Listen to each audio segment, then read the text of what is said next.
നമസ്കാരം. പ്രധാന വാർത്തകൾ. കേരളത്തിൽ മൂന്നാം തവണയും ഇടതുമുന്നണി അധികാരത്തിൽ വരുമെന്ന് CPM സംസ്ഥാന സെക്രട്ടറി MV ഗോവിന്ദൻ. കോൺഗ്രസുകാർ മുഖ്യമന്ത്രി സ്ഥാനത്തിനു വേണ്ടി തമ്മിൽ തല്ലേണ്ടതില്ലെന്നും MV Govindan. Thrithala Anakkara government higher secondary സ്കൂളിൽ അധ്യാപകർക്ക് നേരെ കൊലവിളി നടത്തി വിദ്യാർത്ഥി. മൊബൈൽ ഫോൺ അധ്യാപകൻ പിടിച്ചുവെച്ചതാണ് പ്രകോപനം. പുറത്തിറങ്ങിയാൽ കാണിച്ചു തരാമെന്നായിരുന്നു +1 വിദ്യാർത്ഥിയുടെ കൊലവിളി. ഒറ്റപ്പാലത്തെ പെട്രോൾ ബോംബ് സ്ഫോടന കേസ് കൂടുതൽ തെളിവെടുപ്പിനായി റിമാൻഡിൽ കഴിയുന്ന പ്രതിയെ പോലീസ് കസ്റ്റഡിയിൽ വാങ്ങി. പ്രതി രക്ഷപ്പെട്ട എറണാകുളം ആലുവയിലായിരുന്നു തെളിവെടുപ്പ്. Khader Ali trophy sevens football tournament final മത്സരത്തിൽ റഫറിയെ കയ്യേറ്റം ചെയ്ത സംഭവം റഫറിക്കെതിരെ കടുത്ത ആക്ഷേപവുമായി റണ്ണറപ്പായ ടീമിനെ സ്പോൺസർ ചെയ്ത കാർഗിൽ ക്ലബ്ബ് ഭാരവാഹികൾ. അമ്പയർ ഫൈനൽ മത്സരം നടക്കുമ്പോൾ കാണിക്കേണ്ട സൂക്ഷ്മത പാലിച്ചില്ലെന്നും ക്ലബ്ബ് ഭാരവാഹികൾ. പെരിന്തൽമണ്ണ നഗരസഭയുടെ ഒലിക്കരയിലെ ലൈഫ് ഫ്ലാറ്റ് സമുച്ചയത്തിലെ മലിനജല പ്രശ്നത്തിന് ശാശ്വത പരിഹാരമാകുന്നു. സമുച്ചയത്തിൽ മലിനജല ശുദ്ധീകരണ പ്ലാന്റ് നിർമ്മാണം പ്രവൃത്തികൾ ആരംഭിച്ചു. നഗരസഭാ ചെയർമാൻ P. ഷാജി നിർമ്മാണ പ്രവൃത്തികൾ ഉദ്ഘാടനം ചെയ്തു. അനങ്ങനടി പ്രദേശത്തെ വൈദ്യുതി ക്ഷാമത്തിന് പരിഹാരം. കോതകുറിശ്ശിയിൽ 110 kV സബ്സ്റ്റേഷൻ നിർമ്മാണ പ്രവർത്തനങ്ങൾ ആരംഭിച്ചു. ആദ്യഘട്ടത്തിൽ സ്ഥലത്തിന്റെ ചുറ്റുമതിലും കൺട്രോൾ റൂമിന്റെ നിർമ്മാണവുമാണ് നടക്കുന്നത്. വിശദമായ വാർത്തകളിലേക്ക്. കേരളത്തിൽ മൂന്നാം തവണയും ഇടതുമുന്നണി അധികാരത്തിൽ വരുമെന്ന് CPM സംസ്ഥാന സെക്രട്ടറി MV ഗോവിന്ദൻ. കോൺഗ്രസുകാർ മുഖ്യമന്ത്രി സ്ഥാനത്തിനു വേണ്ടി തമ്മിൽ തല്ലേണ്ടതില്ലെന്നും അദ്ദേഹം പറഞ്ഞു. CPM പാലക്കാട് ജില്ലാ സമ്മേളനത്തിന് തുടക്കം കുറിച്ച് പ്രതിനിധി സമ്മേളനം ഉദ്ഘാടനം ചെയ്യുകയായിരുന്നു അദ്ദേഹം.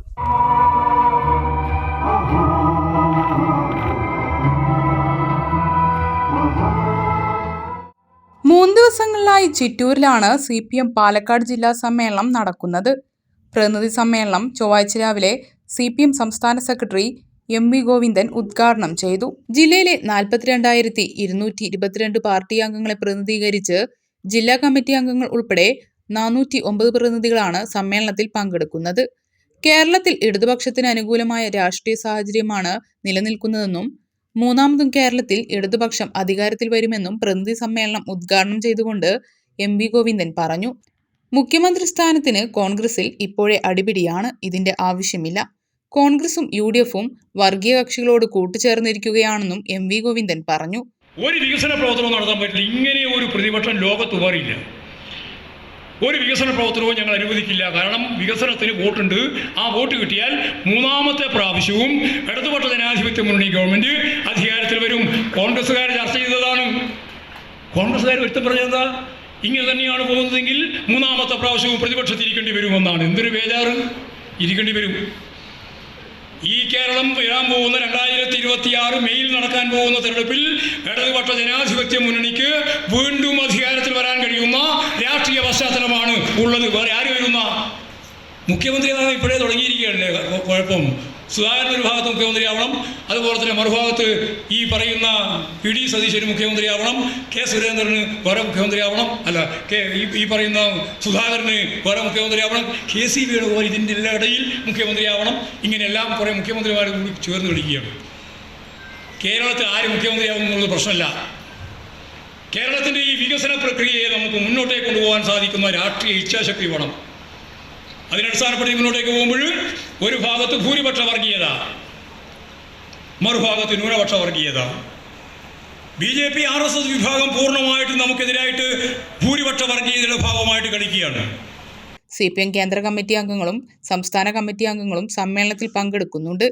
പാലക്കാട്ടെ ഉപതെരഞ്ഞെടുപ്പ് തോൽവി, PK ശശിക്കെതിരായ അച്ചടക്ക നടപടി തുടങ്ങിയ വിഷയങ്ങളെല്ലാം സമ്മേളനത്തിൽ ചർച്ചയാവും. 23-ന് വൈകിട്ട് നടക്കുന്ന പൊതുസമ്മേളനം പോളിറ്റ് ബ്യൂറോ അംഗവും മുഖ്യമന്ത്രിയുമായ പിണറായി വിജയൻ ഉദ്ഘാടനം ചെയ്യും. മൊബൈൽ ഫോൺ പിടിച്ചുവെച്ചതിന് അധ്യാപകർക്ക് നേരെ കൊലവിളി നടത്തി വിദ്യാർത്ഥി. Thrithala Anakkara government higher secondary സ്കൂളിൽ വെള്ളിയാഴ്ചയാണ് സംഭവം നടന്നത്. സ്കൂളിൽ മൊബൈൽ കൊണ്ടുവരരുതെന്ന് കർശന നിർദ്ദേശമുണ്ടായിരുന്നു.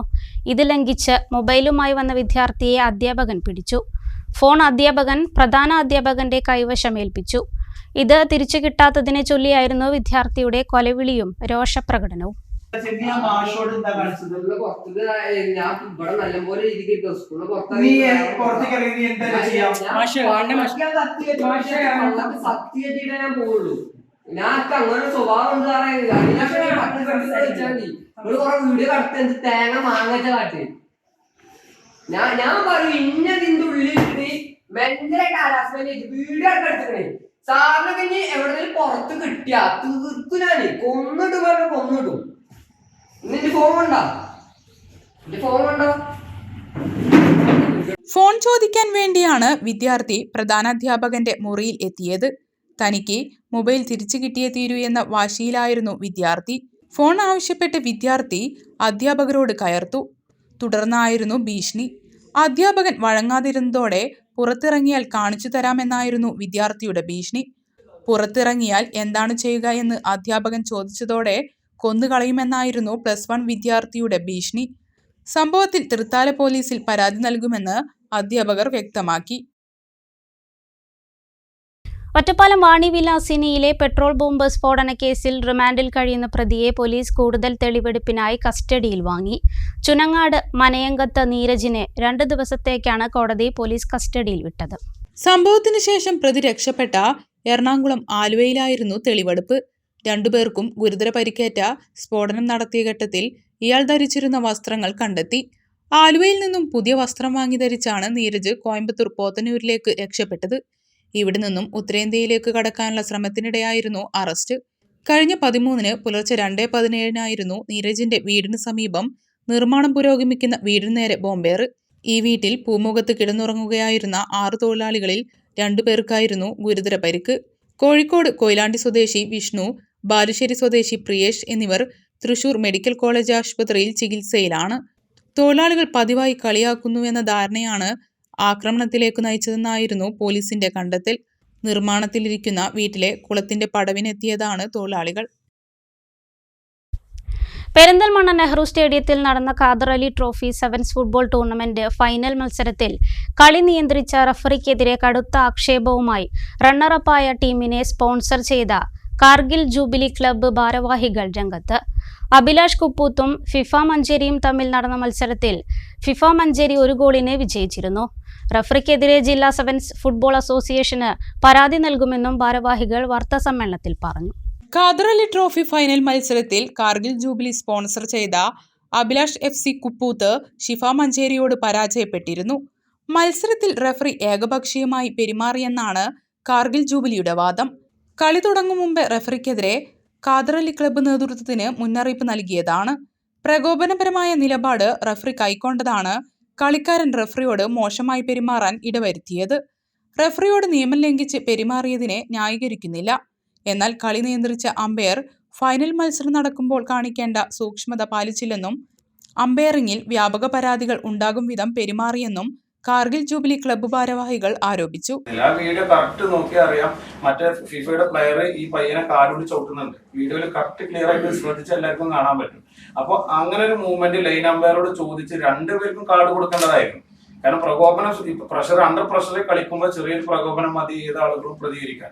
ചെയ്യാത്ത തെറ്റിന്റെ പേരിൽ റെഡ് കാർഡ് കിട്ടുമ്പോൾ അത് സഡൻലി ആണ് കൊടുക്കുന്നത്. ഈ റെഡ് കാർഡ് കിട്ടുന്നത് വരെ ഞങ്ങളെ ടീമായിരുന്നു അവരെ ഫിഫയുടെ എല്ലാ പോസ്റ്റിലും മൂവിങ്ങിൽ നടത്തിയത് നമ്മുടെ ടീമായിരുന്നു. ഈ കാർഡ് കിട്ടിയതിനു ശേഷം മെന്റലി ഞങ്ങൾ ഡൗൺ ആയി. പിന്നെ ആ കളി കണ്ട ഒരാളും പറയില്ല അമ്പയറിംഗ് നല്ലതായിരുന്നു എന്നുള്ളത്. വളരെ മോശമായിട്ടാണ് അമ്പയർ പിന്നീട് വന്ന അമ്പയർ. പിന്നെ ഞങ്ങളെ ടീം ജയിക്കാൻ വേണ്ടി, പ്രത്യേകിച്ച് ഇത്രയും വലിയ ടൈറ്റ് മത്സരം നടക്കുമ്പോൾ ഒരു സൂക്ഷ്മത പാലിക്കേണ്ടടുത്ത് അമ്പയറിംഗിൽ സൂക്ഷ്മത പാലിച്ചില്ല എന്നുള്ളതുകൊണ്ടാണ് അമ്പയർക്ക് തല്ല് കിട്ടാനുണ്ടായ ഒരു കാരണം. അത് നമ്മൾ ന്യായീകരിക്കുന്നില്ല, ഒരു അമ്പയർ റെസ്പെക്ട് ചെയ്യേണ്ടത് തന്നെയാണ്. പക്ഷെ ആ പ്ലെയറുടെ അപ്പത്തെ ഒരു മാനസികാവസ്ഥ എന്ന് പറയുന്നത് നമ്മൾ കണ്ടുപോകേണ്ടതുമാണ്. ഇപ്പൊ ആയിരക്കണക്കിന് കാണികൾ നിറഞ്ഞ സ്റ്റേഡിയത്തിൽ കളി ആരംഭിച്ച് 10 മിനിറ്റിനകം ഉണ്ടായ ഫൗളിനെ ചൊല്ലി താക്കീത് നൽകി കളി തുടരേണ്ട സാഹചര്യത്തിൽ ഫൗൾ ചെയ്ത കളിക്കാരനെ അമ്പയർ പെട്ടെന്ന് ചുവപ്പ് കാർഡ് കാണിച്ച് പുറത്താക്കിയതാണ് പ്രശ്നങ്ങൾക്ക് ഇടവരുത്തിയതെന്നും ജൂബിലി ഭാരവാഹികൾ പറഞ്ഞു. നമ്മുടെ പ്ലെയർ റിംഷാദിനെ ബാക്കിൽ വന്നിട്ട് ഓപ്പോസിറ്റ് ഫിഫയുടെ റാഷിദ് എന്ന് പറയുന്ന പ്ലെയർ ഡിസ്റ്റർബ് ചെയ്യുന്ന കാലിന് ചവിട്ടുന്നുണ്ട്. ആള് തിരിഞ്ഞ് ഒന്ന് ജസ്റ്റ് പുഷ് ചെയ്തു, ആള് വീണ്ടും ആക്ട് ചെയ്തു. അതായത് സിദാന് ചെയ്ത പോലെ അങ്ങനത്തെ ഒരു വിഷയവുമായിട്ട് അപ്പം തന്നെ സ്പോട്ടിൽ റെഡ് കാർഡ് കൊടുത്തു. അപ്പൊ ഈ അമ്പയർ ഷമീർ ബാബു എന്ന് പറയുന്ന അമ്പയർ അവിടെ വരുന്നതിൽ നമുക്ക് വിയോജിപ്പുണ്ടായിരുന്നു. ഇതിനു മുമ്പ് നമ്മുടെ വല്ലപ്പുഴ എന്ന് പറയുന്ന ഗ്രൗണ്ടില് ഈ ഷമീർ ബാബു അമ്പയറിംഗ് ഫിഫക്ക് അനുകൂലമായിട്ട് ഊതിയ ഒരു വിഷയമുണ്ട്. അന്നും ആ ഗ്രൗണ്ടിൽ നിന്ന് ഒരു പ്ലെയർ, കാലിയാവിന്റെ പ്ലെയർ ഷമീർ ബാബുവിന് കയ്യേറ്റം ചെയ്തിട്ടുണ്ട്. പിന്നെ അതിന് ശേഷം വന്ന അമ്പയറിംഗിന്റെ പിഴവിനെ കുറിച്ചിട്ട് സംസാരിക്കാൻ വേണ്ടിയിട്ട് നമ്മൾ ഇത്തരത്തിലൊരു മീഡിയയെ വിളിച്ചതും സംസാരിച്ചത്. കാരണം സോഷ്യൽ മീഡിയയിൽ കൂടുതൽ ഇതിനെ കുറിച്ച് ആളുകൾക്ക് അറിയില്ല, എല്ലാ ആളുകളും വിമർശിച്ചിട്ട് വരിക ചെയ്യുന്നത്. കാർഗിൽ ക്ലബ്ബ് ഭാരവാഹികളായ നിഷാദ് ആലിക്കൽ, ഹാരിസ് ചാത്തല്ലൂർ, നിസാർ ജഡേജ എന്നിവർ വാർത്താ സമ്മേളനത്തിൽ പങ്കെടുത്തു. ഫൈനൽ മത്സരത്തിനിടെ ചുവപ്പ് കാർഡ് ലഭിച്ച അഭിലാഷ് കുപ്പൂത്തിന്റെ കളിക്കാരൻ റിൻഷാദ് റഫറി ഷമീർ ബാബുവിനെ ഗ്രൗണ്ടിൽ വെച്ച് കയ്യേറ്റം ചെയ്തത് കടുത്ത വിമർശനത്തിന് ഇടയാക്കിയിരുന്നു. ഇതേ തുടർന്ന് കളിക്കാരനെ സെവൻസ് ഫുട്ബോൾ അസോസിയേഷൻ തുടർന്നുള്ള മത്സരങ്ങളിൽ നിന്ന് സസ്പെൻഡ് ചെയ്തിട്ടുണ്ട്. ഈ സാഹചര്യത്തിലാണ് സ്പോൺസറിംഗ് ക്ലബ്ബ് വിശദീകരണവുമായി രംഗത്ത് വന്നത്. അങ്ങനത്തെ ടീം എത്തിക്കണമെന്നുണ്ടെങ്കിൽ എത്ര റിസ്ക് എടുക്കണം എനിക്കറിയാം. നമ്മുടെ നാടിന്റെ സ്വപ്നമാണ് അവിടെ അവസാനിച്ചത്. ഇതിപ്പോ വലിയൊരു സംഭവം ഒന്നുമല്ല. ഇത് ചിലപ്പോ ഇത് കേൾക്കുന്നവർ വരും മറ്റേ ഫിഫ വേൾഡ് കപ്പാണ് നിങ്ങൾ എടുക്കാൻ പോകുന്നത് വോയിസ് പോയിട്ടെ. അല്ലെങ്കിൽ നമ്മളെ നാട്ടിലത്തെ കുട്ടികളെ സംബന്ധിച്ചിട്ടും നമ്മളെ സംബന്ധിച്ചിട്ടും ഞങ്ങളുടെ ഒരു സ്വപ്നമാണ് ഒരു വിസിലിൽ പോയത്. ഒരു ലൈനപ്പ് ചെയ്യാൻ പോലും നമ്മുടെ ടീമിന് അവസരം കിട്ടിയിട്ടില്ല അവിടെ. ഏത് ഇൻഡയറക്റ്റ് അടിക്കുമ്പോ, ഡയറക്റ്റ് പെനാൽറ്റി ഒക്കെ ഇൻഡയറക്റ്റ് അടിക്കുമ്പോ പെട്ടെന്ന് അവരുടെ പ്ലെയർ ഫ്രീ ആണ്. നമ്മളെ പ്ലെയേഴ്സ് ലൈനപ്പ് ആകുന്നതിന് മുമ്പ് വിസിലടിച്ചു. അങ്ങനെയാണ് അവിടെ ഗോൾ വന്നത്. ഒരു നാടിന്റെ ഒരു സ്വപ്നമാണ് അവിടെ ഇല്ലാതെ. പെരിന്തൽമണ്ണ നഗരസഭയുടെ ഒലിങ്കരയിലെ ലൈഫ് ഫ്ലാറ്റ് സമുച്ചയത്തിൽ മലിനജല ശുദ്ധീകരണ പ്ലാന്റ് നിർമ്മാണ പ്രവൃത്തികൾ ആരംഭിച്ചു. നഗരസഭാ ചെയർമാൻ പി ഷാജി നിർമ്മാണ പ്രവൃത്തികൾ ഉദ്ഘാടനം ചെയ്തു. പ്ലാന്റ് യാഥാർത്ഥ്യമാകുന്നതോടെ ഫ്ളാറ്റ് സമുച്ചയത്തിലെ മലിനജല പ്രശ്നത്തിന് ശാശ്വത പരിഹാരമാകും. പെരിന്തൽമണ്ണ നഗരസഭയുടെ ഒലിങ്കരയിലെ ലൈഫ് ഫ്ലാറ്റ് സമുച്ചയത്തിൽ 400 കുടുംബങ്ങൾക്ക് താമസിക്കാൻ കഴിയും. 34 ബ്ലോക്കുകളായാണ് ഈ ഫ്ലാറ്റ് സമുച്ചയം പൂർത്തീകരിച്ചിട്ടുള്ളത്. ഇവിടെ ഇപ്പോൾ 200 കുടുംബങ്ങൾ താമസിക്കുന്നുണ്ട്. കേരളത്തിലെ ഏറ്റവും വലിയ ലൈഫ് ഫ്ലാറ്റ് സമുച്ചയമാണിത്. ഫ്ളാറ്റുകളിൽ നിന്നും പ്രതിദിനം ഉണ്ടായേക്കാവുന്ന 2 ലക്ഷം ലിറ്റർ മലിനജലം ശുദ്ധീകരിക്കാൻ സാധ്യമാകുന്ന നെറ്റ്വർക്കിംഗ് സംവിധാനത്തോടെയുള്ള മലിനജല ശുദ്ധീകരണ പ്ലാന്റ് നിർമ്മിക്കും. DBOT അടിസ്ഥാനത്തിലുള്ള മലിനജല ശുദ്ധീകരണ പ്ലാന്റാണ് വിഭാവനം ചെയ്തിരിക്കുന്നത്. മലിനജല ശുദ്ധീകരണ പ്ലാന്റിന്റെ നിർമ്മാണോദ്ഘാടനം നഗരസഭ ചെയർമാൻ പി ഷാജി നിർവഹിച്ചു. ലൈഫ് മിഷൻ ഫ്ലാറ്റിലെ അവിടുത്തെ ജനങ്ങളും നമ്മളും നേരിട്ടിരുന്ന ഏറ്റവും വലിയ പ്രതിസന്ധിക്ക് പരിഹാരമാവുകയാണ്. ആ പരിഹാരത്തിന് വേണ്ടി നിർമ്മിക്കുന്ന STPയുടെ നിർമ്മാണ ഉദ്ഘാടനം ഇപ്പോൾ കഴിഞ്ഞു. നഗരസഭയും ശുചിത്വ മിഷനും സംയുക്തമായിട്ടാണ് ഈ പദ്ധതി നടപ്പാക്കുന്നത്. 3,34 ലക്ഷം രൂപയാണ് നഗരസഭ ഇതിനുവേണ്ടി മാറ്റിവെച്ചിട്ടുള്ളത്. തീർച്ചയായിട്ടും സംസ്ഥാനത്ത് തന്നെ മാതൃകാ പ്രോജക്റ്റിനാണ് ഇവിടെ തുടക്കം കുറിച്ചിട്ടുള്ളത്. DBOT മാതൃകയിലാണിത് നിർമ്മിക്കുന്നത്. നമുക്ക് STPയെ സംബന്ധിച്ചിടത്തോളം സംസ്ഥാനത്ത് തന്നെ ഉള്ള ഒരു പ്രയാസം, ഇത് നിർമ്മിച്ചു കഴിഞ്ഞാൽ പിന്നീടത് ഓപ്പറേറ്റ് ചെയ്യുന്നത് കുറച്ച് കാലത്തേക്ക് മാത്രമാണ്, വലിയ പ്രതിസന്ധി ഉണ്ടാവുന്നതാണ്. അപ്പോൾ ആ അടിസ്ഥാനത്തിലാണ് സംസ്ഥാന സർക്കാർ ശുചിത്വ മിഷനുമായി ചർച്ച ചെയ്തുകൊണ്ട് STPകൾ DBOT നിലവാരത്തിലേക്ക് അല്ലെങ്കിൽ ആ മാതൃകയിൽ ചെയ്യണമെന്ന് തീരുമാനിച്ചിട്ടുണ്ട്. ആ DBOT മാതൃകയിൽ ചെയ്യുന്ന സംസ്ഥാനത്തെ ആദ്യത്തെ പ്രോജക്റ്റാണ്. DBOT എന്ന് പറഞ്ഞാൽ നിർമ്മിക്കുകയും പ്രവർത്തിപ്പിക്കുകയും കൈമാറുകയും ചെയ്യുന്നതാണ്. അപ്പോൾ നിർമ്മിച്ചങ്ങോട്ട് പോകാൻ പറ്റില്ല ആളുകൾക്ക്, അത് പ്രവർത്തിപ്പിച്ച് നല്ല രീതിയിൽ കൈമാറാനുള്ള ബാധ്യത കൂടി ഈ പദ്ധതിയിൽ ഇവർക്കുണ്ട്. അതുകൊണ്ട് തന്നെ ഈ പദ്ധതി സസ്റ്റൈനബിൾ ആവും എന്ന കാര്യത്തിൽ തർക്കമല്ല, ഗുണപരമാവും എന്ന കാര്യത്തിൽ തർക്കമല്ല. ഈ ഫ്ലാറ്റിലെ നിലവിലെ പ്രശ്നത്തിനൊരു ആവുമെന്ന കാര്യത്തിൽ ഒരു തർക്കമല്ല. ചടങ്ങിൽ vice chairperson N. Naseer teacher അധ്യക്ഷത വഹിച്ചു. സ്ഥിരം സമിതി ചെയർമാൻമാരായ K. ഉണ്ണികൃഷ്ണൻ, അമ്പിളി മനോജ്, മുണ്ടുമ്മൽ മുഹമ്മദ് ഹനീഫ, കൗൺസിലർമാരായ KC Shahul Hameed, Pathath Arif, CP Sharlija, Sara Salim, N. Ajitha, life mission ജില്ലാ coordinator Devaki, municipal engineer Nishanth, നഗരസഭ clean city manager CK Valsan തുടങ്ങിയവർ സംസാരിച്ചു. പദ്ധതിക്ക് 3,36 ലക്ഷം രൂപയാണ് കണക്കാക്കിയിരിക്കുന്നത്. എറണാകുളം ആസ്ഥാനമായുള്ള അക്വാടെക്നിക് കമ്പനിക്കാണ് നിർമ്മാണത്തിന്റെയും നടത്തിപ്പിന്റെയും ചുമതല. ഫ്ളാറ്റ് സമുച്ചയങ്ങളുടെ വളപ്പിനകത്തെ ചാലിലൂടെയും റോഡിലൂടെയും മലിനജലം ഒഴുകുന്നത് വലിയ പ്രശ്നമാണ്. മലിനജലം സംസ്കരണ പ്ലാന്റ് യാഥാർത്ഥ്യമാകുന്നതോടെ ഈ പ്രശ്നത്തിന് ശാശ്വത പരിഹാരമാകും.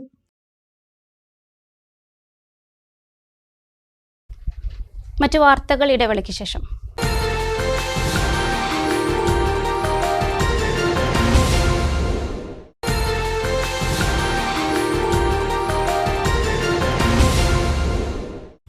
വാർത്തകൾ തുടരുന്നു. കോതകുറിശ്ശിയിൽ 110 kV സബ്സ്റ്റേഷൻ നിർമ്മാണ പ്രവർത്തനങ്ങൾ ആരംഭിച്ചു. ആദ്യഘട്ടത്തിൽ സ്ഥലത്തിന്റെ ചുറ്റുമതിലും കൺട്രോൾ റൂമിന്റെ നിർമ്മാണവുമാണ് തുടങ്ങിയത്. ഇതോടെ അനങ്ങനടിക്കാർക്ക് ആശ്വാസമായി. കാലങ്ങളായുള്ള വൈദ്യുതി പ്രശ്നങ്ങൾ കൊണ്ട് കഷ്ടപ്പെടുകയാണ് ഇവിടുത്തെ ജനങ്ങൾ. കോതകുറിശ്ശി തരുവക്കോണത്ത് ജലവിഭവ വകുപ്പിന്റെ കീഴിലുള്ള ഭൂമിയും റവന്യൂ വകുപ്പിന്റെ ഭൂമിയും ചേർന്ന് 1.14 ഏക്കർ സ്ഥലം പാട്ടത്തിനെടുത്താണ് സബ്സ്റ്റേഷൻ നിർമ്മിക്കുന്നത്. ഇതിൽ ജലവിഭവ വകുപ്പിന്റെ കീഴിലുള്ള 32 സെന്റ് സ്ഥലത്തിനു പുറമെ റവന്യൂ വകുപ്പിന്റെ കീഴിലുള്ള 76 സെന്റ് ഭൂമിയുമാണ് ഉള്ളത്. നിലവിൽ വൈദ്യുതി പ്രശ്നം രൂക്ഷമായ പ്രദേശമാണ് അനങ്ങനടി. ഇടയ്ക്കിടെ പോകുന്ന വൈദ്യുതി പ്രശ്നം മൂലം ജനങ്ങൾ ഏറെ ദുരിതത്തിലാണ്. അനങ്ങനടിയിലെ കോതകുറിശ്ശി സെക്ഷനിലേക്ക് വൈദ്യുതി എത്തുന്നത് 4 ഇടങ്ങളിൽ നിന്നാണ്. ചെറുപ്പുളശ്ശേരി, ഒറ്റപ്പാലം, ഷൊർണൂർ, അമ്പലപ്പാറ എന്നിവിടങ്ങളിൽ നിന്നാണ് കോതകുറിശ്ശി സെക്ഷൻ പരിധിയിലേക്ക് വൈദ്യുതി എത്തുന്നത്. ഷൊർണൂരിൽ നിന്ന് വല്ലപ്പുഴ സെക്ഷൻ വഴിയാണ് എത്തുന്നത്. ഇങ്ങനെ ദൂരസ്ഥലങ്ങളിൽ നിന്ന് വൈദ്യുതി എത്തുന്നതിനാൽ ലൈനിൽ ഉണ്ടാകുന്ന തടസ്സങ്ങളും പ്രശ്നങ്ങൾക്ക് കാരണമാകും. ഇതിൽ ഏത് സെക്ഷനിൽ വൈദ്യുതി പ്രശ്നമുണ്ടായാലും അനങ്ങനടിയെ ബാധിക്കുമെന്നതാണ് ഇവിടുത്തെ പ്രശ്നം. വൈദ്യുതി ലൈനിലെ തടസ്സങ്ങളും അമിതമായ ഉപയോഗവും കൂടിയാലും വോൾട്ടേജ് ക്ഷാമം പോലുള്ള പ്രശ്നങ്ങൾക്കും കാരണമാകുന്നു. വേനൽക്കാലത്താണ് ഏറ്റവും കൂടുതൽ വൈദ്യുതി തടസ്സം നേരിടുന്നത്. 110 kV ടവർ ലൈൻ അനങ്ങനടിയിലൂടെ കടന്നു പോകുന്നതിനാൽ സബ്സ്റ്റേഷൻ നിർമ്മിക്കുന്നതിന് ചെറുപ്പുളശ്ശേരി അസിസ്റ്റന്റ് എക്സിക്യൂട്ടീവ് എഞ്ചിനീയറുടെ നേതൃത്വത്തിൽ നേരത്തെ പ്രൊപ്പോസൽ സമർപ്പിച്ചിരുന്നു. 2024 മാർച്ചിലാണ് വൈദ്യുതി മന്ത്രി കെ കൃഷ്ണൻകുട്ടി സബ്സ്റ്റേഷന്റെ നിർമ്മാണോദ്ഘാടനം നടത്തിയത്. എന്നാൽ ചില സാങ്കേതിക പ്രശ്നങ്ങൾ വന്നതോടെ നിർമ്മാണം ആരംഭിക്കാൻ വൈകി. തുടർന്ന് പി മമ്മിക്കുട്ടി MLA വിഷയത്തിൽ ഇടപെട്ട് സർക്കാരിന്റെ ശ്രദ്ധയിൽപ്പെടുത്തി പ്രശ്നം പരിഹരിക്കുകയായിരുന്നു. വല്ലപ്പുഴ റെയിൽവേ മേൽപ്പാല നിർമ്മാണത്തിന് ടെൻഡർ ക്ഷണിച്ചു. മേൽപ്പാലത്തിന്റെ നിർമ്മാണവുമായി ബന്ധപ്പെട്ട് സ്ഥലമേറ്റെടുപ്പ് നടപടികൾ നേരത്തെ പൂർത്തീകരിച്ചിരുന്നു. ദീർഘകാലമായുള്ള ആവശ്യമാണ് ഇതോടെ യാഥാർത്ഥ്യമാകുന്നത്. വല്ലപ്പുഴയിലെ ഗതാഗത കുരുക്കിനാണ് റെയിൽവേ മേൽപ്പാലത്തിന്റെ നിർമ്മാണത്തോടെ ശാശ്വത പരിഹാരമാകുന്നത്. ഷൊർണൂർ നിലമ്പൂർ പാത നവീകരണത്തിനും പാത ദീർഘിപ്പിക്കുന്നതിനും റെയിൽവേ പദ്ധതികൾ ആവിഷ്കരിച്ചിട്ടുണ്ട്. ഇതോടെ ട്രെയിനുകളുടെ എണ്ണത്തിൽ വർധനവുണ്ടാവുന്ന സാഹചര്യത്തിൽ റോഡ് ഗതാഗതം സുഗമമാക്കുന്നതിനും ഏറെ സഹായിക്കുന്ന പദ്ധതിയാണ് റെയിൽവേ മേൽപ്പാലം. മേൽപ്പാലത്തിന്റെ നിർമ്മാണവുമായി ബന്ധപ്പെട്ട് സ്ഥലമേറ്റെടുപ്പ് നടപടികളും നഷ്ടപരിഹാര തുക നൽകുന്ന പദ്ധതികളും നേരത്തെ പൂർത്തീകരിച്ചിരുന്നു. കിഫ്ബി വഴിയാണ് മേൽപ്പാലത്തിന്റെ നിർമ്മാണത്തിനുള്ള തുകയും നഷ്ടപരിഹാര തുകയും അനുവദിച്ചിട്ടുള്ളത്. റെയിൽവേ ലൈനിന് മുകളിലുള്ള ഭാഗം മാത്രം റെയിൽവേ നേരിട്ടാണ് നിർമ്മിക്കുക. പാലത്തിന്റെ നിർമ്മാണം പൂർത്തീകരിച്ചു കഴിഞ്ഞാൽ ഉടൻ തന്നെ വല്ലപ്പുഴ ടൗണിന്റെ സമഗ്ര നവീകരണത്തിനുള്ള പ്രവർത്തനങ്ങളും ആരംഭിക്കുമെന്ന് മുഹമ്മദ് മൂസിൻ MLA അറിയിച്ചു. മണ്ഡലത്തിലെ മറ്റ് മേൽപ്പാലമായ വാടാനംകുറിശ്ശി റെയിൽവേ മേൽപ്പാലത്തിന്റെ നിർമ്മാണം ഏതാണ്ട് പൂർത്തീകരണത്തിലേക്ക് അടുക്കുകയാണ്. കൊടുമുണ്ട പാലത്തിന്റെ സ്ഥലമേറ്റെടുപ്പ് നടപടികൾ നടന്നുകൊണ്ടിരിക്കുകയാണ്. ഈ പാലങ്ങൾ പൂർത്തിയാകുന്നതോടെ മണ്ഡലത്തിലെ സുഗമമായ യാത്രാ സൗകര്യം മുൻനിർത്തി വിഭാവനം ചെയ്ത അനുബന്ധ പ്രവൃത്തികളും നടപ്പിലാക്കുമെന്ന് മുഹമ്മദ് മൂസിൻ MLA അറിയിച്ചു. ഏറ്റവും വലിയൊരു സന്തോഷ വാർത്തയുള്ളത് വല്ലപ്പുഴ മേൽപ്പാലത്തിന് അതിന്റെ നിർമ്മാണത്തിന് ടെൻഡർ വിളിച്ചിരിക്കുകയാണ്. ആ ടെൻഡർ 27-ാം തീയതിയാണ് ക്ലോസ് ചെയ്യുന്നത്. അപ്പോ ഏറ്റവും പ്രധാനപ്പെട്ട ഒരു കടമ്പ സ്ഥലമേറ്റെടുപ്പിന് പൂർത്തീകരിച്ച് അതിന്റെ ടെൻഡർ നടപടി ആരംഭിച്ചു എന്നുള്ളതാണ് ഏറ്റവും സന്തോഷമുള്ള കാര്യം. ആ വല്ലപ്പുഴ മേൽപ്പാലം പൂർത്തീകരിച്ചു കഴിഞ്ഞാൽ അടുത്ത ഘട്ടം എന്നുള്ള നിലയ്ക്ക് ഈ വല്ലപ്പുഴ ടൗണിന്റെ നവീകരണം കൂടി 2ാം ഘട്ടം എന്നുള്ള നിലയ്ക്ക് അത് പൂർത്തീകരിക്കാൻ ഞങ്ങൾ ആലോചിക്കുന്നുണ്ട്. അപ്പോ 2ാമത്തെ ഘട്ടത്തിൽ വല്ലപ്പുഴ ടൗണിന്റെ നവീകരണം കൂടി ഉണ്ടാവും. ആദ്യഘട്ടത്തിൽ മേൽപ്പാലം യാഥാർത്ഥ്യമാക്കുക എന്നതാണ്. വാടാനംകുറിശ്ശി മേൽപ്പാലം, കൊടുമുണ്ട മേൽപ്പാലം, അതുപോലെ തന്നെ വല്ലപ്പുഴ മേൽപ്പാലം, ഈ 3 മേൽപ്പാലത്തിനും ഫണ്ട് വച്ചിരുന്നു.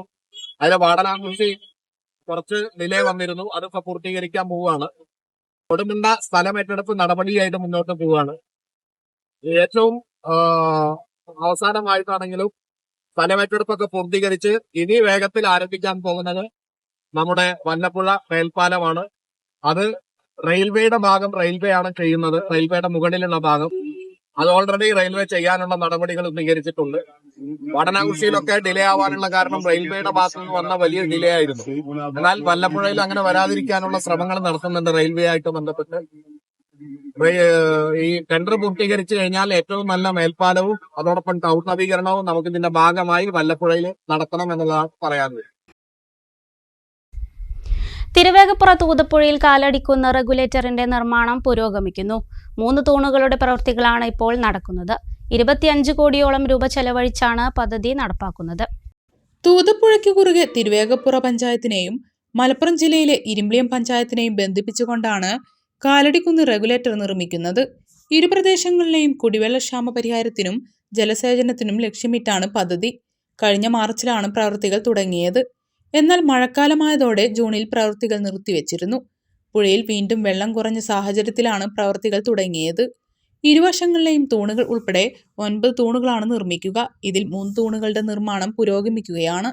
റെഗുലേറ്ററിന് 8 ഷട്ടറുകളും ഉണ്ടായിരിക്കും. ഷട്ടറുകളുടെ നിർമ്മാണവും പുഴയോരത്ത് തന്നെ നടക്കുന്നുണ്ട്. റെഗുലേറ്റർ, നടപ്പാലം, ഓപ്പറേറ്റിംഗ് പ്ലാറ്റ്ഫോം, പ്രവേശന റോഡ്, ജനറേറ്റർ മുറി, പുഴയോര വശ സംരക്ഷണ പ്രവർത്തനം തുടങ്ങിയവയും പദ്ധതിയുടെ ഭാഗമായി നടപ്പാക്കും. തടയണ യാഥാർത്ഥ്യമാകുന്നതോടെ പുഴയിൽ 3 കിലോമീറ്ററോളം വെള്ളം സംഭരിക്കാനാവും. കൈവരികൾ ഉൾപ്പെടെ 1.5 മീറ്റർ വീതിയുള്ള നടപ്പാലം നിർമ്മിക്കും. 25.5 കോടി രൂപ ചെലവഴിച്ചാണ് പദ്ധതി നടപ്പാക്കുന്നത്. Kerala irrigation infrastructure development corporation ലിമിറ്റഡിനാണ് നിർമ്മാണ ചുമതല. തിരുവേഗപ്പുറ തൂതപ്പുഴയിൽ സ്ഥിരം തടയണ വേണമെന്നത് ഏറെക്കാലത്തെ ആവശ്യമായിരുന്നു. റെഗുലേറ്റർ കം ബ്രിഡ്ജ് നിർമ്മിക്കാനാണ് പദ്ധതിയുണ്ടായിരുന്നത്. എന്നാൽ കിഫ്ബി അനുമതി ലഭ്യമാവാത്തതിനാലാണ് നടപ്പാതയോടുകൂടിയ റെഗുലേറ്റർ നിർമ്മിക്കാൻ പദ്ധതിയായത്. പ്രദേശത്തെ കുടിവെള്ളക്ഷാമ പരിഹാരം കാണുന്നതോടൊപ്പം കാർഷിക മേഖലയ്ക്ക് പുത്തൻ ഉണർവും പദ്ധതിയിലൂടെ സാധ്യമാകും. ജലസേചനത്തിനൊപ്പം തന്നെ ചെറുവാഹനങ്ങൾക്കെങ്കിലും കടന്നുപോകാൻ കഴിയുന്ന തരത്തിലുള്ള മേൽപ്പാലവും ഇവിടെ നിർമ്മിച്ചാൽ അത് ഇരു പ്രദേശത്തുകാർക്കും വലിയ ഗുണകരമാവും. പദ്ധതി പ്രദേശത്തേക്ക് നിർമ്മാണ സാമഗ്രികൾ എത്തിക്കാൻ റോഡില്ലാത്തത് വലിയ വെല്ലുവിളി ഉയർത്തുന്നുണ്ട്. ഇരുഭാഗങ്ങളിലും ചെറിയ വഴികളാണ് ഉള്ളത്. വലിയ വാഹനങ്ങൾക്ക് ഇതിലൂടെ എത്താൻ കഴിയാത്ത അവസ്ഥയാണ്. ഇത് പ്രവൃത്തികൾ തുടങ്ങാൻ കാലതാമസത്തിന് ഇടവരുത്തുകയാണ്. മാത്രവുമല്ല, ഇരുഭാഗങ്ങളിലും റെഗുലേറ്റർ നിർമ്മിക്കാനാവശ്യമായ തൂണുകൾ സ്ഥാപിക്കാൻ സ്വകാര്യ വ്യക്തികളുടെ സ്ഥലം ലഭ്യമാവേണ്ട സാഹചര്യമാണ്. സ്ഥലം ഏറ്റെടുക്കൽ നടപടികളും ആരംഭിക്കാനുണ്ട്. ഇത്തരം പ്രശ്നങ്ങൾക്ക് ഉടൻ പരിഹാരം കാണുമെന്ന് മുഹമ്മദ് മൂസിൻ MLA സൂചിപ്പിച്ചു. തടയണ എന്ന പേരിലുള്ള നമ്മുടെ കാലടിക്കുന്ന് തടയണ, അത് കൂട്ടോവർ ബ്രിഡ്ജാണ് അതിന്റെ മുകളിൽ കൊടുത്തിട്ടുള്ളത്. ഇപ്പൊ തന്നെ നിലവിൽ വലിയ പാലമൊന്നും വന്നു കഴിഞ്ഞാൽ 2 സൈഡിലും വലിയ വീതിയുള്ള റോഡുകളില്ല എന്നുള്ളത് കൊണ്ട് തന്നെ കൂട്ടോവർ ബ്രിഡ്ജ് ആളുകൾക്ക് നടക്കാനുള്ള സൗകര്യമാണ് ഇപ്പൊ അവിടെ ചെയ്തിട്ടുള്ളത്. എന്നിരുന്നാലും വാഹനങ്ങൾക്ക് 2 സൈഡിലും അത്യാവശ്യം വർക്ക് ചെയ്യാനുള്ള സൗകര്യം കൂടിയാണ് ഒരുക്കേണ്ടത്. അതാണ് പഞ്ചായത്തുകൾ, ഇരു ഭാഗത്തുള്ള പഞ്ചായത്തുകൾ, ഇരുമ്പിളിയം പഞ്ചായത്തും അതുപോലെ തിരുവേഗപ്പുറ പഞ്ചായത്തും ആ സൗകര്യം ചെയ്തു തരാൻ വേണ്ടി ഉള്ള പ്രവർത്തനങ്ങൾ ചെയ്യണമെന്ന് അവരോട് ആവശ്യപ്പെടാൻ പോവുകയാണ്. അതോടൊപ്പം തന്നെ നമ്മളെല്ലാവരും കൂടി അതുകൂടി പൂർത്തീകരിച്ചു കഴിഞ്ഞാൽ നമുക്ക് സമയബന്ധിതമായിട്ട് അത് പൂർത്തീകരിക്കാൻ പറ്റും.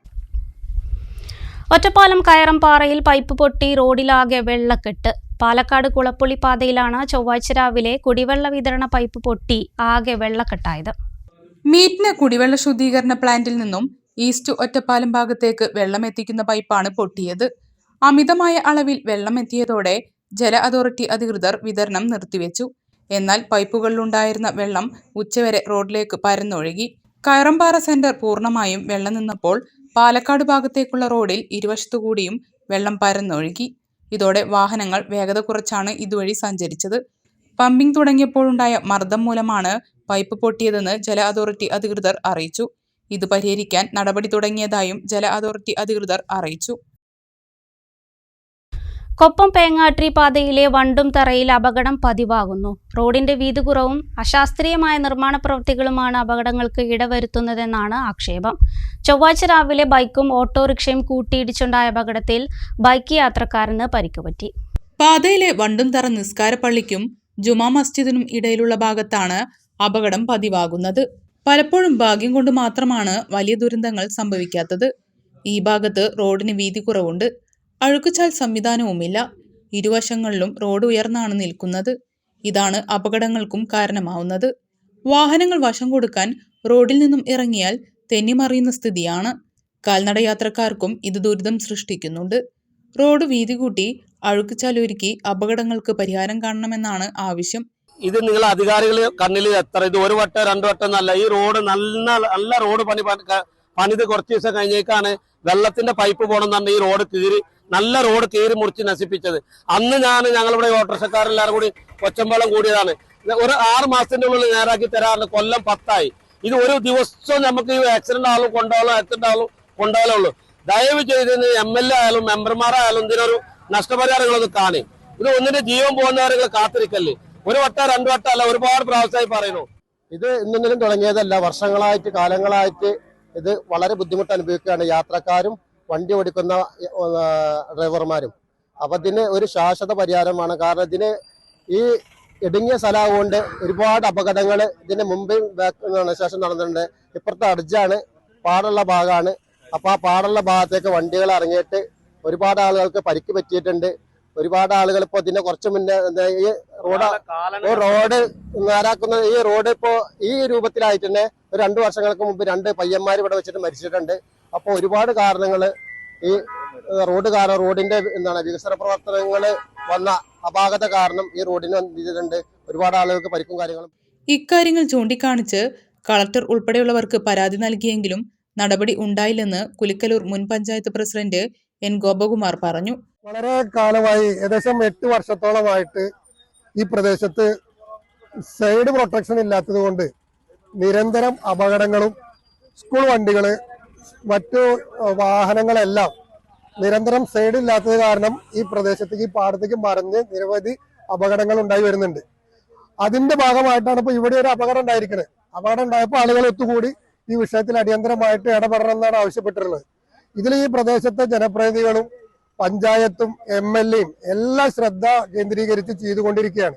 നമ്മുടെ ആവശ്യം, ഈ പ്രദേശത്തെ നാട്ടുകാരുടെ ആവശ്യം, ഇവിടുത്തെ ഡ്രൈവർമാരെ, ബസ് തൊഴിലാളികളുടെ, ഓട്ടോറിക്ഷ തൊഴിലാളികളെ എല്ലാ ആവശ്യം അടിയന്തരമായി ഇത് പരിഹരിക്കാം. ഈ സൈഡ് പ്രൊട്ടക്ഷൻ നിലനിർത്തിയിട്ടെങ്കിലും അടിയന്തരമായി ഇത് പരിഹരിക്കണം എന്നാണ് ആവശ്യപ്പെടാറുള്ളത്. ഇത് വെച്ചിട്ട് നിരവധി തവണ ഈ മുഖ്യമന്ത്രിയുടെ പരാതി സെല്ലിലേക്കും കലക്ടർക്കും PWD വകുപ്പിനും എല്ലാം നിരന്തരം പരാതികൾ പോയിട്ടുണ്ട്.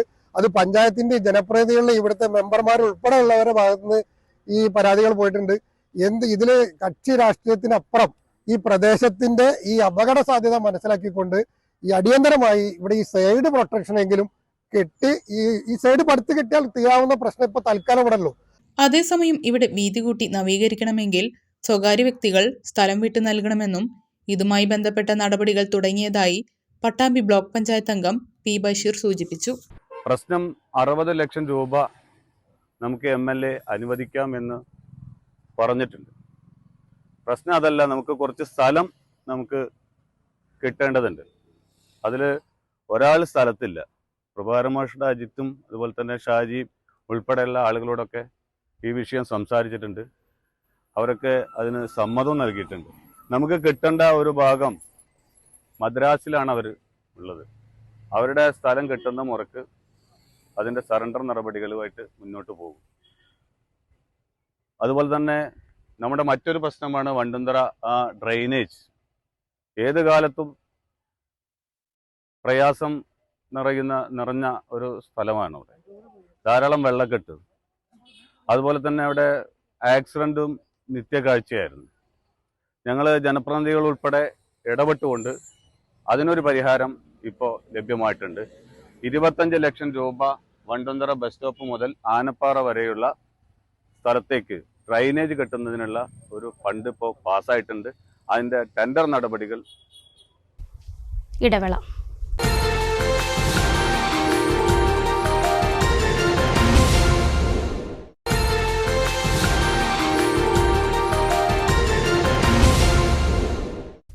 വീണ്ടും വാർത്തകളിലേക്ക്. Kalladikode Karimba government higher secondary സ്കൂളിൽ നിർമ്മാണം പൂർത്തിയാക്കിയ ഓപ്പൺ എയർ ഓഡിറ്റോറിയത്തിന്റെ ഉദ്ഘാടനം VK ശ്രീകണ്ഠൻ MP നിർവഹിച്ചു. MPയുടെ പ്രാദേശിക ആസ്തി വികസന ഫണ്ടിൽ നിന്നും 15 ലക്ഷം രൂപ നീക്കിവെച്ച് PTA സഹകരണത്തോടെയാണ് നിർമ്മാണം പൂർത്തിയാക്കിയത്. ഞാൻ ഇവിടെ വന്നപ്പോൾ തോന്നി അത്രയും ഫണ്ട് പോരാ. ഞാൻ അതിശയിച്ചു. 15 ലക്ഷം രൂപയ്ക്ക് ഇങ്ങനെ പണിയാച്ചാൽ ഒരു 10 സ്കൂളുകളിലേക്കെങ്കിലും ഇതുപോലെ ആവശ്യം നിർവഹിക്കാൻ കൊടുക്കാമല്ലോ. അപ്പോഴാണ് കാര്യം അറിയുന്നത് PTA ഭാരവാഹികളാണ് നിലത്തിട്ടിരിക്കുന്ന ഈ ടൈലുണ്ടാക്കിയത്. ജില്ലാ പഞ്ചായത്തിൻ്റെ ഫണ്ട് ഉപയോഗിച്ചാണ് ഈ സ്റ്റേജ് ഉണ്ടാക്കിയത്. നാട്ടുകാരുടെയും എല്ലാവരുടെയും സഹായം കൊണ്ട് അധ്യാപകരും എല്ലാവരും കൂടെ സഹകരിച്ചാണ് ഇവിടെ ടൈലിട്ടത് എന്നൊക്കെ. ഇതാണ് ശരിക്കും മാതൃകാപരമായൊരു പ്രവർത്തനം. കിട്ടിയ 15 ലക്ഷം കൊണ്ട് ഉള്ളത് മതി എന്ന് തീരുമാനിക്കാതെ അത് എല്ലാവർക്കും നല്ല രീതിയിൽ വിനിയോഗിക്കാൻ, വളരെ മനോഹരമാക്കാൻ വേണ്ടി പ്രവർത്തിച്ച സ്കൂളിലെ അധ്യാപകരെയും PTA ഭാരവാഹികളെയും രക്ഷകർത്താക്കളെയും ഞാൻ പ്രത്യേകമായിട്ട് അഭിനന്ദിക്കുകയാണ്. ഗ്രാമപഞ്ചായത്ത് പ്രസിഡന്റ് PS രാമചന്ദ്രൻ അധ്യക്ഷനായി. 1 വർഷം നീണ്ടു നിൽക്കുന്ന സ്കൂളിന്റെ സുവർണ ജൂബിലി ആഘോഷത്തിന്റെ ഭാഗമായാണ് പരിപാടി. School principal Binoy N. John report അവതരിപ്പിച്ചു. ജില്ലാ പഞ്ചായത്ത് അംഗം റെജി ജോസ്, ബ്ലോക്ക് പഞ്ചായത്ത് അംഗം CK ജയശ്രീ, ഓമന രാമചന്ദ്രൻ, വാർഡംഗങ്ങളായ KK Chandran, K Mohandas, PTA president K Radhakrishnan, പ്രധാനാധ്യാപകൻ M ജമീർ, കല്ലടിക്കോട് സർവീസ് സഹകരണ ബാങ്ക് പ്രസിഡന്റ് യൂസഫ് പാലക്കൽ, കരിമ്പ കാർഷികോൽപാദന സഹകരണ ബാങ്ക് പ്രസിഡന്റ് ജിമ്മി മാത്യു, വിവിധ രാഷ്ട്രീയ പാർട്ടി നേതാക്കൾ എന്നിവർ സംസാരിച്ചു. ഉണ്ണിയാലിൽ പ്രവർത്തിക്കുന്ന അലനല്ലൂർ 2 വില്ലേജ് ഓഫീസ് വളപ്പിൽ നിന്നും 5 വർഷം മുന്നേ മുറിച്ചിട്ട മരം മണ്ണിനടിയിൽ. 12 അടി നീളത്തിൽ മുറിച്ച മരം മുൻപ് ലേലത്തിന് വെച്ചെങ്കിലും ഭീമമായ തുകയായതിനാൽ എടുക്കാൻ ആളെ കിട്ടിയില്ല. കാര്യമായ കോട്ടമൊന്നും വരാതെ ഇപ്പോഴും മരം മണ്ണിനടിയിലുണ്ട്. വില്ലേജ് ഓഫീസിനും സമീപവാസികൾക്കും അപകട ഭീഷണിയായതോടെ ഏകദേശം 5 വർഷം മുന്നെയാണ് തേക്ക് മുറിച്ചത്. 12 അടി നീളത്തിൽ മുറിച്ച മരം മുൻപ് ലേലത്തിന് വെച്ചെങ്കിലും ഭീമമായ തുകയായതിനാൽ എടുക്കാൻ ആളില്ലാതായതോടെ മുടങ്ങി. പിന്നീട് വില്ലേജിനും പുതിയ കെട്ടിട നിർമ്മാണ പ്രവൃത്തികൾ തുടങ്ങിയതോടെയാണ് മരം മണ്ണിനടിയിലായത്. ഇരുഭാഗത്തും തടിയുടെ തലപ്പ് ഭാഗം കാണുന്നുണ്ടെങ്കിലും മറ്റു ഭാഗങ്ങളെല്ലാം കൂട്ടിയിട്ട മണ്ണിന്റെ അടിയിലാണ്. മണ്ണ് മാറ്റി മരം സംരക്ഷിക്കാൻ ആവശ്യമായ നടപടികൾ സ്വീകരിക്കണമെന്ന് അലനല്ലൂർ മുൻ ഗ്രാമപഞ്ചായത്ത് അംഗം K രാധാകൃഷ്ണൻ ആവശ്യപ്പെട്ടു. അത് വലിയൊരു സംഖ്യ സർക്കാരിന് നഷ്ടപ്പെടുന്ന ഒരവസ്ഥയിലാണ് ഇപ്പോൾ തേക്ക് മരം കിടക്കുന്നത്. ഇതുവരെ ബന്ധപ്പെട്ട അധികൃതർ പല പ്രാവശ്യം ഇതുമായിട്ട് ബന്ധപ്പെട്ട് ഞങ്ങൾ ഈ സാഹചര്യം അവരെ അറിയിച്ചിട്ടും ഈ സമയം വരെ ഒരു നടപടിയും സർക്കാർ ഭാഗത്തുനിന്ന് ഉണ്ടായിട്ടില്ല. അപ്പോൾ ഞങ്ങൾക്ക് പറയാനുള്ളത്, കഴിയുന്നതും വേഗം അതിന് മുകളിലെ മണ്ണ് മാറ്റിക്കൊണ്ട് ആ മരം വീണ്ടും ലേലത്തിന് വെച്ച് ആ മരം അവിടെ നിന്ന് ലേലം വിളിച്ച് കൊണ്ടുപോകാൻ വേണ്ട നടപടികൾ സ്വീകരിക്കണമെന്ന് ഞങ്ങൾ അഭ്യർത്ഥിക്കുകയാണ് ഈ അവസരത്തിൽ. വലിയ തുകയ്ക്കുള്ള തേക്കാണ് അധികൃതരുടെ അനാസ്ഥ കാരണം മണ്ണിനടിയിലായത്.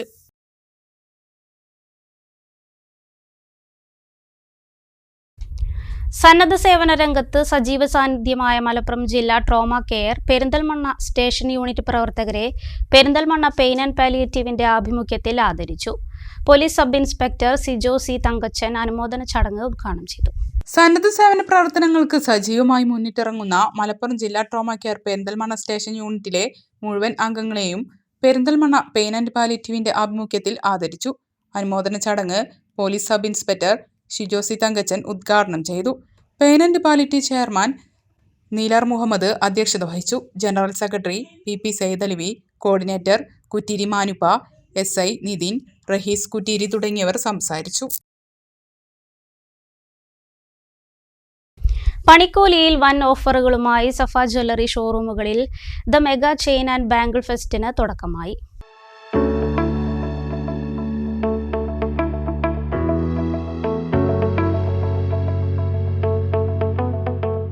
സഫ ജ്വല്ലറിയുടെ സ്വന്തം ആഭരണ നിർമ്മാണശാലയിൽ നിർമ്മിച്ച വൈവിധ്യമാർന്ന ഡിസൈനിലുള്ള ചെയിനുകളും വളകളും ഇനി 2.9% മുതൽ പണിക്കൂലിയിൽ സ്വന്തമാക്കാം.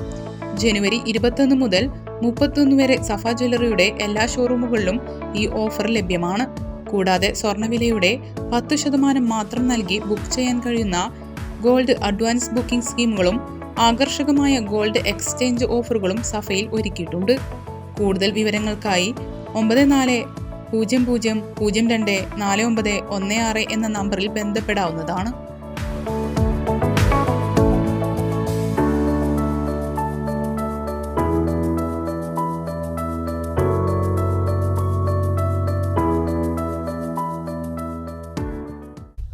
പ്രധാന വാർത്തകൾ ഒരിക്കൽ കൂടി. കേരളത്തിൽ 3ാം തവണയും ഇടതുമുന്നണി അധികാരത്തിൽ വരുമെന്ന് CPM സംസ്ഥാന സെക്രട്ടറി MV ഗോവിന്ദൻ. കോൺഗ്രസുകാർ മുഖ്യമന്ത്രി സ്ഥാനത്തിനു വേണ്ടി തമ്മിൽ തല്ലേണ്ടതില്ലെന്നും MV Govindan. Thrithala Anakkara government higher secondary സ്കൂളിൽ അധ്യാപകർക്ക് നേരെ കൊലവിളി നടത്തി വിദ്യാർത്ഥി. മൊബൈൽ ഫോൺ അധ്യാപകൻ പിടിച്ചുവെച്ചതാണ് പ്രകോപനം. പുറത്തിറങ്ങിയാൽ കാണിച്ചു തരാമെന്നായിരുന്നു +1 വിദ്യാർത്ഥിയുടെ കൊലവിളി. ഒറ്റപ്പാലത്തെ പെട്രോൾ ബോംബ് സ്ഫോടന കേസ് കൂടുതൽ തെളിവെടുപ്പിനായി റിമാൻഡിൽ കഴിയുന്ന പ്രതിയെ പോലീസ് കസ്റ്റഡിയിൽ വാങ്ങി. പ്രതി രക്ഷപ്പെട്ട എറണാകുളം ആലുവയിലായിരുന്നു തെളിവെടുപ്പ്. Khader Ali trophy sevens football tournament final മത്സരത്തിൽ റഫറിയെ കയ്യേറ്റം ചെയ്ത സംഭവം റഫറിക്കെതിരെ കടുത്ത ആക്ഷേപവുമായി റണ്ണറപ്പായ ടീമിനെ സ്പോൺസർ ചെയ്ത കാർഗിൽ ക്ലബ്ബ് ഭാരവാഹികൾ. അമ്പയർ ഫൈനൽ മത്സരം നടക്കുമ്പോൾ കാണിക്കേണ്ട സൂക്ഷ്മത പാലിച്ചില്ലെന്നും ക്ലബ്ബ് ഭാരവാഹികൾ. പെരിന്തൽമണ്ണ നഗരസഭയുടെ ഒലിക്കരയിലെ ലൈഫ് ഫ്ലാറ്റ് സമുച്ചയത്തിലെ മലിനജല പ്രശ്നത്തിന് ശാശ്വത പരിഹാരമാകുന്നു. സമുച്ചയത്തിൽ മലിനജല ശുദ്ധീകരണ പ്ലാന്റ് നിർമ്മാണം പ്രവൃത്തികൾ ആരംഭിച്ചു. നഗരസഭാ ചെയർമാൻ പി ഷാജി നിർമ്മാണ പ്രവൃത്തികൾ ഉദ്ഘാടനം ചെയ്തു. അനങ്ങനടി പ്രദേശത്തെ വൈദ്യുതി ക്ഷാമത്തിന് പരിഹാരം. കോതകുറിശ്ശിയിൽ 110 kV സബ്സ്റ്റേഷൻ നിർമ്മാണ പ്രവർത്തനങ്ങൾ ആരംഭിച്ചു. ആദ്യഘട്ടത്തിൽ സ്ഥലത്തിന്റെ ചുറ്റുമതിലും കൺട്രോൾ റൂമിന്റെ നിർമ്മാണവുമാണ് നടക്കുന്നത്. വാർത്താ ബുള്ളറ്റിൻ പൂർണ്ണമാകുന്നു. നമസ്കാരം.